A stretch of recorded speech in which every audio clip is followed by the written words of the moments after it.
long lead rope and a dressage whip, a schooling whip, like a Pirelli carrot stick, anything like that will suffice, is just so that you can reach their body and more easily with an extension of yourself.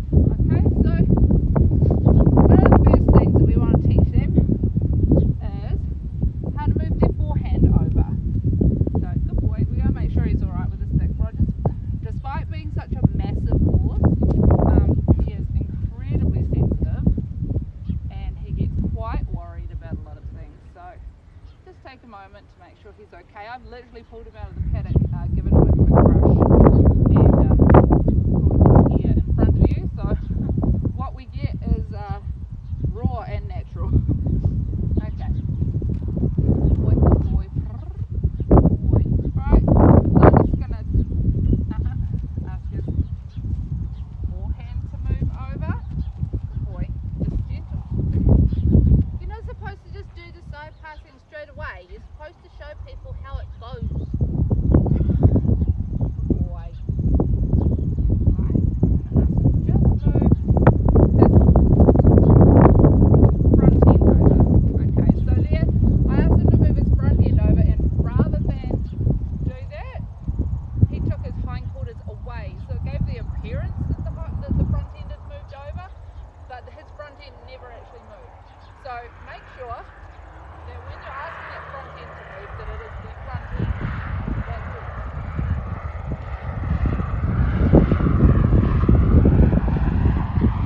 This side, you can lead a bit with the halter.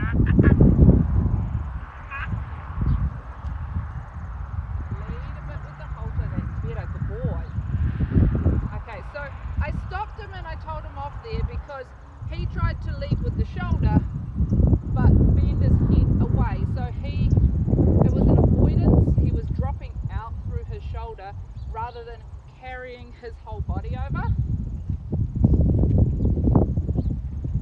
And when you get a horse of this size in particular, if they decide to get super flexy and strong in their neck, you don't have much say in what they're doing. So it's really important that we get him to understand that he can't basically disconnect his neck like that and try to lead. Good boy, there we go. Good boy, he's alright. He's alright, eh? Good boy. Yeah.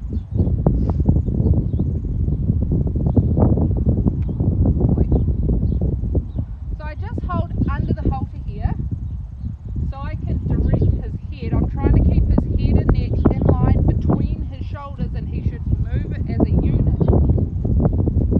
Boy.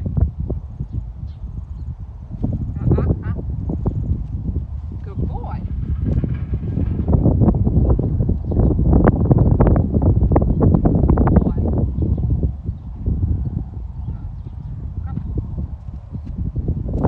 Roger also has a tendency to want to try and leave out the back door all the time.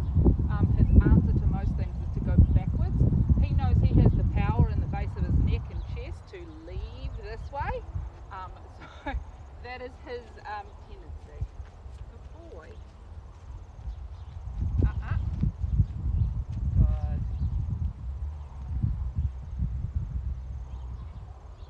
So I'm just ignoring a little bit what he's doing with his back legs at the moment, because if I try to micromanage him too much, he will panic and try to leave. And we have to understand that he has a massive body, and he's still not fully aware of where all parts of it are at all times. So he's still working out how to move himself. So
weight then went onto his hind legs so he could move them, and it lightened his front end so he could move his front end over.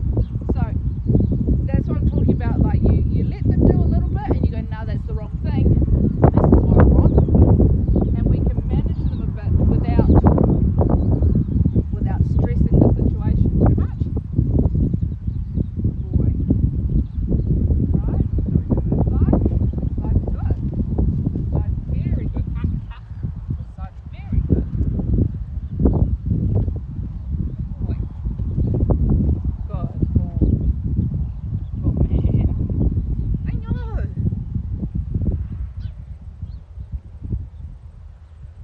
Good boy. So we went a full lap around there, and he did move his hindquarters a little bit. I'm not too worried about that. We can build on this. His tendency, so moving his front end is really hard for him. He's big, he has a massive head and neck. He is a carriage bred horse or a draft horse, so their weight is naturally in their front end. He needs to have all his weight here. So asking him to lift his front end, he has to go like this and then like this. So it's a double movement for him. Whereas the lights here, warm bloods, Andalusians, and the lights that are naturally lighter in the front end, it's easy for them to just, they're already there to bring themselves over.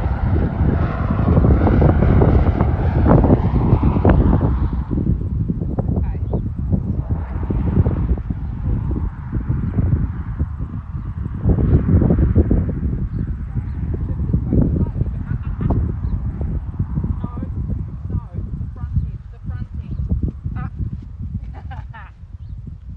I'm just ignoring that hind leg coming. And we're just going to push him a little bit here. Pushing, understand. Good boy, you can do it there.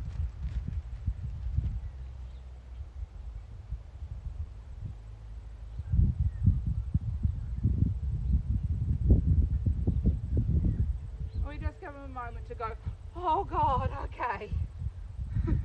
It's alright. Good boy. So you can see he does get stressed pretty easily. And we have to give him his breaks and his moment to just about what I was asking. Good boy. Yeah, it's okay. You ready again? Okay. Good boy. Ready? Over.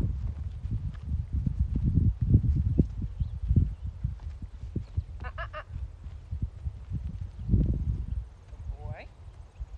Good. Good boy. Yeah, good man. I know. Oh, Mum, it was scary. Oh. Is that a place to hide?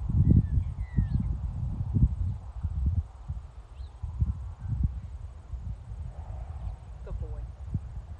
All right. We walk around here.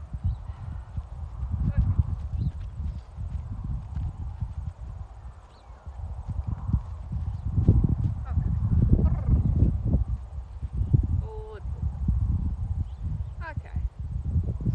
The next one that we're going to teach him, after we've got that forehand moving over, you don't have to get it perfect, right? We're just putting the pieces of the puzzle in place. So he's got a good idea, right, of what it is I'm asking there, and it's a little bit stressful for him, but we got the message across, so I'm going to just leave it for a bit. We'll move on to the hind quarter disengagement part of this. Alright, most people know this one. You want to have their nose tipped slightly towards you, and we're going to just ask his hind quarters to move over. Good boy. Oh. Now, it's not perfect with him because you can see he overflexes his neck and he's leaving out through his shoulder. I could try and micromanage that a bit. I could put a bridle on him and use an outside rein to stop his outside shoulder from falling out. But at this stage, it's not really something I feel that needs to be done. I can fix it later. I can put it together later. At the moment, I'm just trying to, it's like teaching a kid their gross motor skills versus their fine motor skills. So gross motor skills for a kid is being able to pick up a block. Fine motor skills is learning to write. So at the moment, I'm just trying to teach him to pick up a block. I don't need him to be able to write his name. So I don't need to pick on those finer details yet. We'll get to it later. Good boy.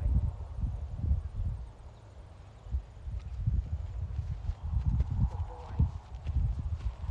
Okay. So you see he has a hindquarter disengagement, really well done, and that was trained into him from a very young age, because this is a horse that likes to leave when he gets upset, and if I can't disengage his hindquarters, he has too much power in his neck for me to have really any say in the matter. And we have had plenty of situations where he's just running around with his lead rope flailing behind because I've had to let go because he's led. So we get that one in, and every horse should know how to disengage their hindquarters for a safety perspective. A horse cannot rear, cannot buck, cannot bolt if it is crossing its hind legs over. So disengaging a hindquarters is a really good safety and manoeuvrability tool to have in every single one of your horses. Alright?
can't really think of a particularly good reason as to why that might be, other than he has this tendency to overflex his neck to this direction when I'm asking him to try and move his forehand over. Good boy. No. Okay, so see how where I asked him to back up there, and his answer was to actually just flex his neck and push his chest out into me so that he could avoid what I was asking him to do. So that's why I got the whip on the chest and said, no, we are going backwards. Good boy. Right? So I've done that the once, and he can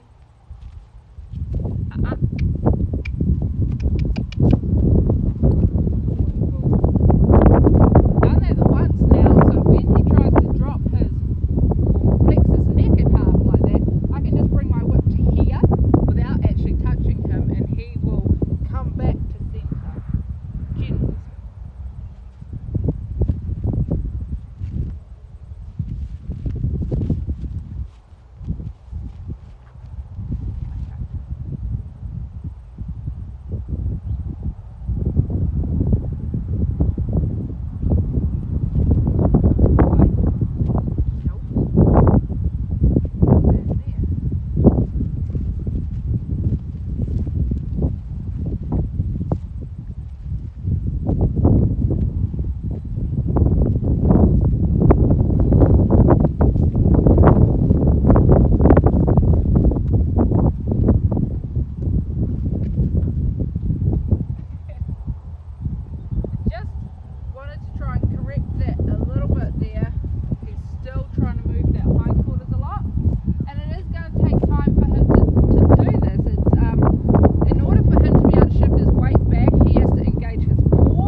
And at 3.5 years old and being a draft horse, organising all of this is a lot. Sometimes with horses, if you can break things down in really, really tiny increments and build on them that way. Sometimes with horses, you can push them a little bit that they have to almost think fast and work it out, and then if you get your release right, if you get your release bang on when they've got it, they get the idea. There is a fine balance though between pushing a horse through it and scaring them into it. So when you're pushing, you're asking, try harder, try a bit more, try it just a little bit more. Yes, and they might get a little bit stressed.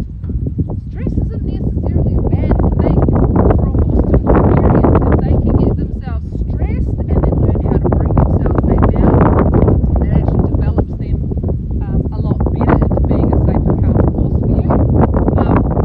Scaring a horse into something though, that's how you create trauma, that's how you create problems. So there is a fine balance there, and a lot of that also has to do with your own energy. Your energy, I like to think of my belly as having like measurements, like a measuring jug, cup measurements on it, and my belly button is the line where I want to keep my energy below.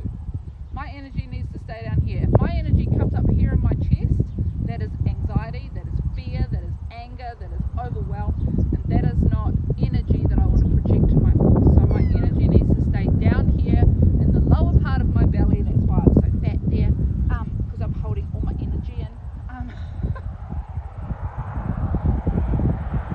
So you can push a horse through something as long as you have the right energy about yourself, and as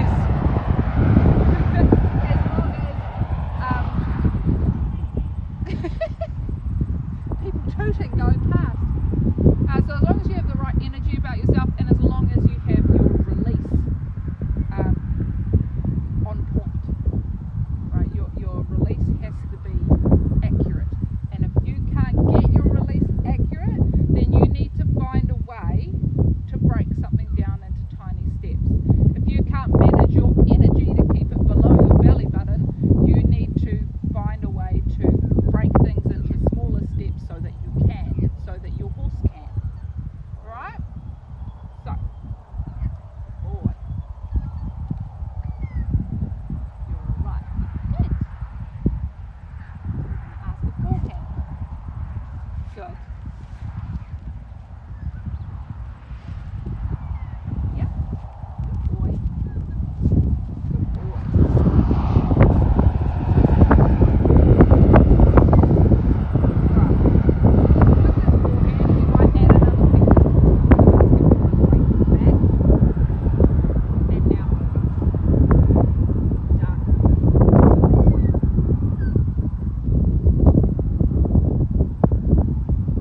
that first one that I asked for there, I got my timing wrong. That's why I apologise to him. So when he steps back, if I want him to go that way, the foot that should be back when I've asked him back is that inside one, so he can step that one over. If this is the front foot and it's forward and I want him to go that way, he's got his weight on that. So he can't then lift it and go over, and he'll end up kind of falling and fumbling over himself to do it. So you're asking them to step back, they step back in diagonal pairs. So when this one is back, then you ask them to come over, because he had his weight there, he has to lift his weight off to bring it over, right? Does that make sense? Hopefully. So this is how we start refining it. Back.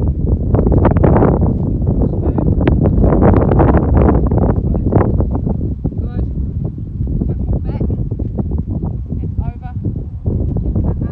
Over. Over. Good.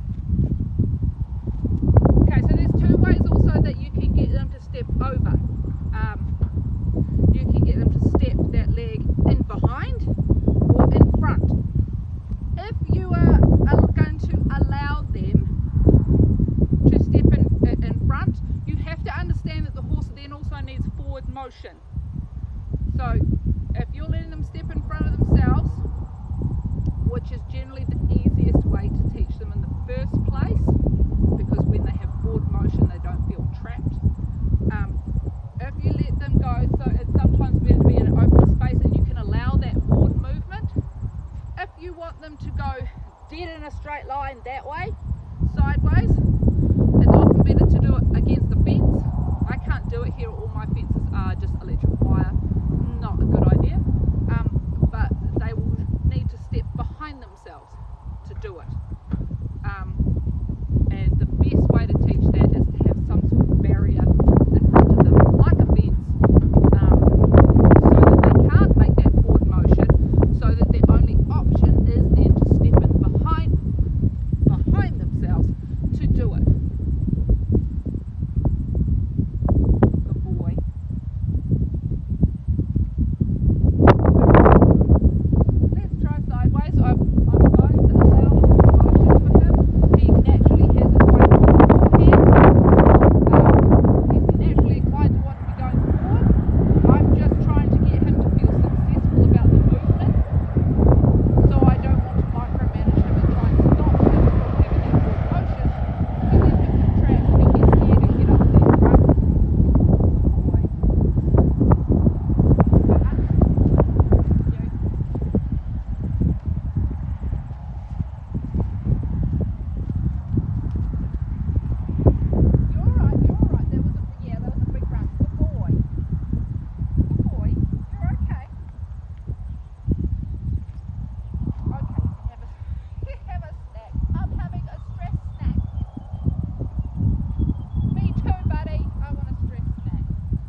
something we're going to work on, obviously. He's all right with being touched on all parts of his body when he knows it's happening.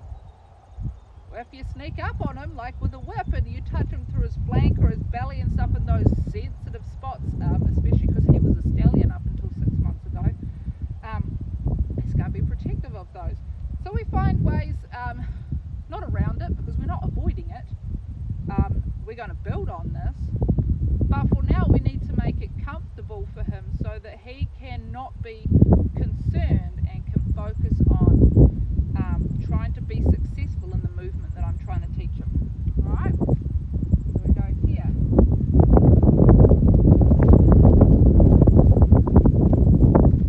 Good boy. Alrighty, never touched him once with the whip. Not once. You will see there's a little bit of my movement as well in my body shape.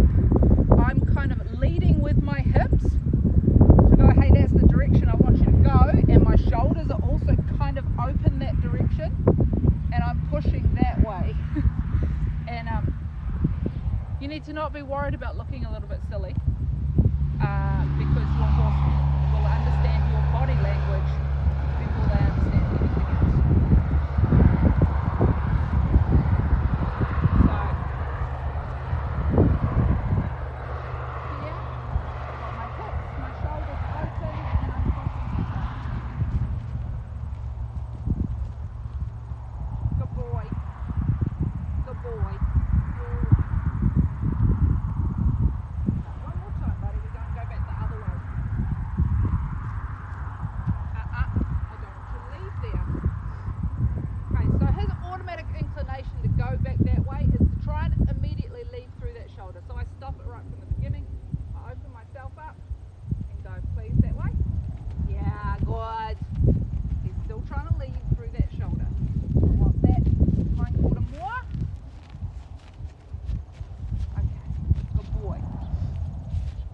So there we have the general idea.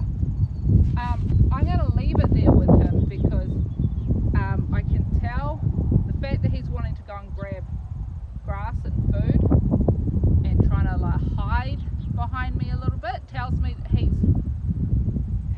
pretty much reached his cup is filled to overflowing, right? Or his cup is empty. However way you want to look at that, he's had enough. Just understand that this is a process. That the process does not look like the end product. You can break this stuff down. You can take days, weeks to train it. If your horse hasn't got the general idea within 3 sessions, you're doing something wrong. Or your horse is physically not capable of doing it due to perhaps some sort of injury or whatever. So seek help at that point. If you got to your 3rd session and they don't have at least the general gross motor skill idea of moving sideways, there's something not right. And if you come out every day and spend 5 or 10 minutes just repeating this, you go 3 repetitions in each direction, asking for a little bit, just a tiny improvement each time. By the end of a week, you will have something very, very, very close to what you want your end product to be. And like I said, if you don't, there's something wrong either with what you're doing or there's something wrong with the horse in that they're not able to. Anyway, I hope that helps, and I hope that it's been informative. I might try and do another session with him later on where we start working towards him and I facing the same direction and moving sideways. But this is the precursor to it. From there, really, you standing next to them and asking them to move that way is more about your energy and your body language rather than you training something. Alright, so hope that helps. I'll catch you all next time.